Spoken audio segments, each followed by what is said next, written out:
un estudio revela que los ceratosaurios en el hemisferio sur desarrollaron una mecánica mandibular tan eficiente como los tiranosáuridos en el norte. Y ustedes dirán, ¿qué pasa? Antes se creía que los ceratosaurios, al reducir su mandíbula, sus cráneos, o sea, hacer los cráneos más cortos, no eran tan eficientes con su mordida como lo eran, por ejemplo, otras formas de conocicos más grandes, como lo son los tiranosáuridos. Y justamente en este estudio no solo habla de cómo la eficiencia mecánica era mejor, sino también nos da una pista sobre para qué servirían los cuernos del Carnotaurus. Así que ahí voy y te explico todo.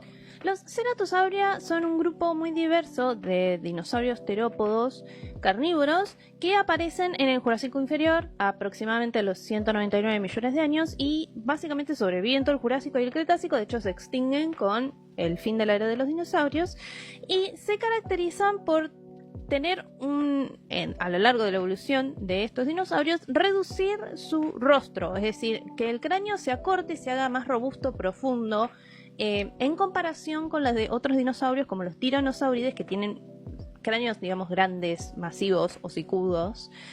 También se caracterizan por tener ornamentaciones en ese cráneo, ¿sí? Pues tienen crestas, protuberancias, engrosamientos, cuernos, lo cual es bastante raro si hablamos de animales carnívoros, ¿sí? Los vertebrados que suelen tener cuernos, cornamentas, espinas, cosas, crestas, suelen ser herbívoros, por eso es una particularidad muy llamativa, ¿no?, de este grupo de dinosaurios. Y otra tendencia que se da dentro del grupo de los ceratosauria es la de reducir los miembros anteriores, es decir, la reducción de los bracitos, de manera tal que incluso eran vestigiales. O sea, por ejemplo, en Carnotaurus, que es un ceratosauria muy derivado, en ese caso ya, por ejemplo, los bracitos ya ni se cree que tendrían alguna función en sí, porque eran tan pequeños. Y justamente los ceratosaurios se dividen en dos grupos principales, que son los ceratosauridae y los abelisauridae. Los ceratosauridae eran característicos del Jurásico del hemisferio norte, es decir, se diversifican más en el Jurásico, y luego progresivamente son reemplazados como grandes predadores por los tiranosauridae, que alcanzan tallas mucho mayores a ellos. Pero en el hemisferio sur sí tuvieron mayor éxito, y de hecho son los abelisauridae las formas más evolucionadas, más derivadas dentro de los ceratosauria, que incluso alcanzan tallas corporales mayores y son los predadores tope, especialmente durante el Cretácico del hemisferio sur. Bueno, y siempre se creyó justamente que los cráneos de estas formas, al ser más reducidos en tamaño, eran menos eficientes mecánicamente que otras formas de grandes dinosaurios como los tiranosaurios. Y de ahí el objetivo del trabajo era evaluar qué tan eficiente al estrés era el cráneo, es decir, a los estrés que ejercen la mordida, qué tan eficiente era, y eso sumado a que además que tienen ornamentaciones y engrosamientos, si estas estructuras influyen también en la eficiencia de ese cráneo a resistir el estrés muscular de una mordida.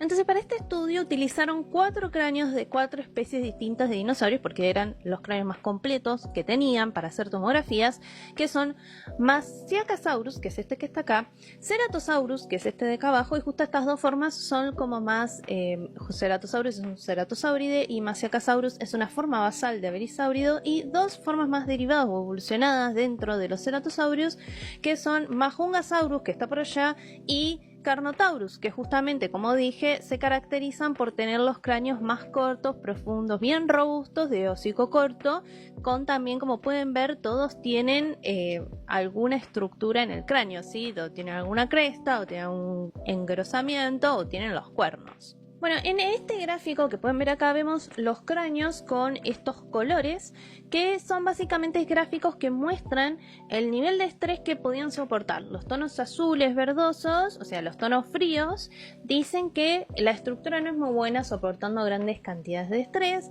mientras que si te acercas a los colores cálidos, es decir, los amarillos, los rojos, implica que la estructura soportaba grandes niveles de estrés. Entonces, lo que podemos ver es que, por ejemplo, Ceratosaurus y Masiacasaurus no soportan muy bien los niveles de estrés, sobre todo lo que es la mandíbula y la zona de la articulación, como pueden ver acá, que es donde está más o menos verdecito, mientras que Majungasaurus y Carnotaurus pueden soportar grandes niveles de estrés, sobre todo en la mandíbula y en las zonas relacionadas con la musculatura de la mandíbula. Como pueden ver, incluso en la mandíbula de las dos formas de Avelisauridae no tienen azul, o sea, no hay azul. Quiere decir que estaban diseñadas para soportar grandes niveles de estrés, porque probablemente la fuerza de mordida de estos animales era bastante significativa, si era muy fuerte. Entonces necesitaban compensar, ¿no? La estructura tenía que ser capaz de soportar esas tensiones.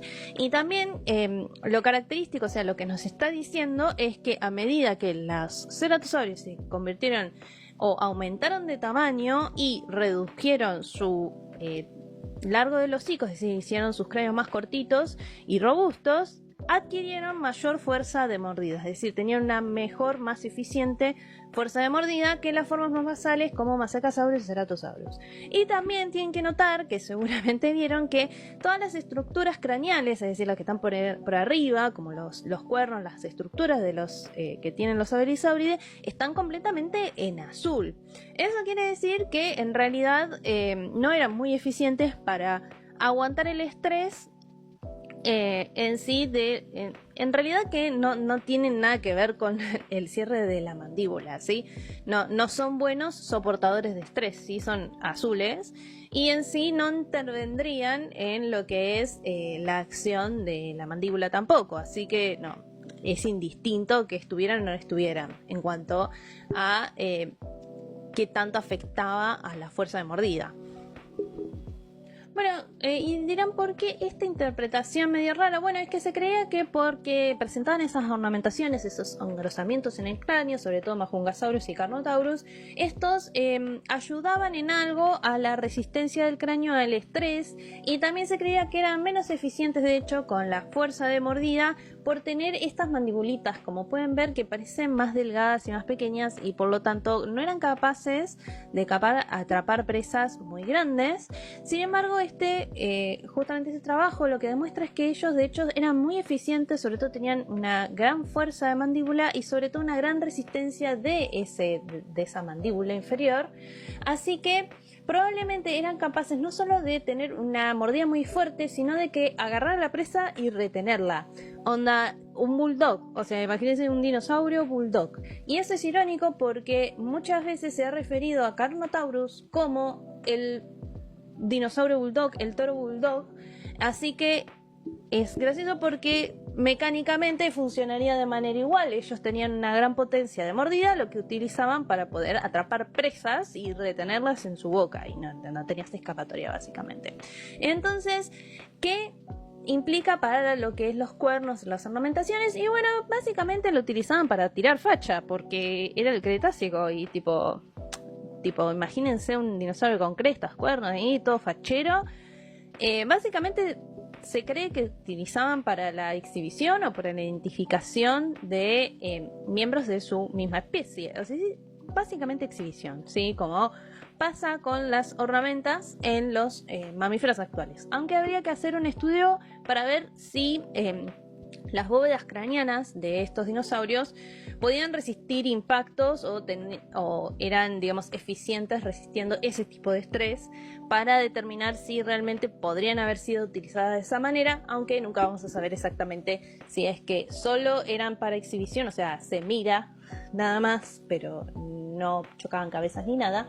Pero bueno, nunca lo vamos a saber a menos que tengamos una máquina del tiempo y vayamos al Cretácico. Pero bueno, por el momento los cuernos sirven para tirar facha. ¿Para qué va a ser? Mirá, tipo ahí todo fachero el tipo con su cornamenta, un capo.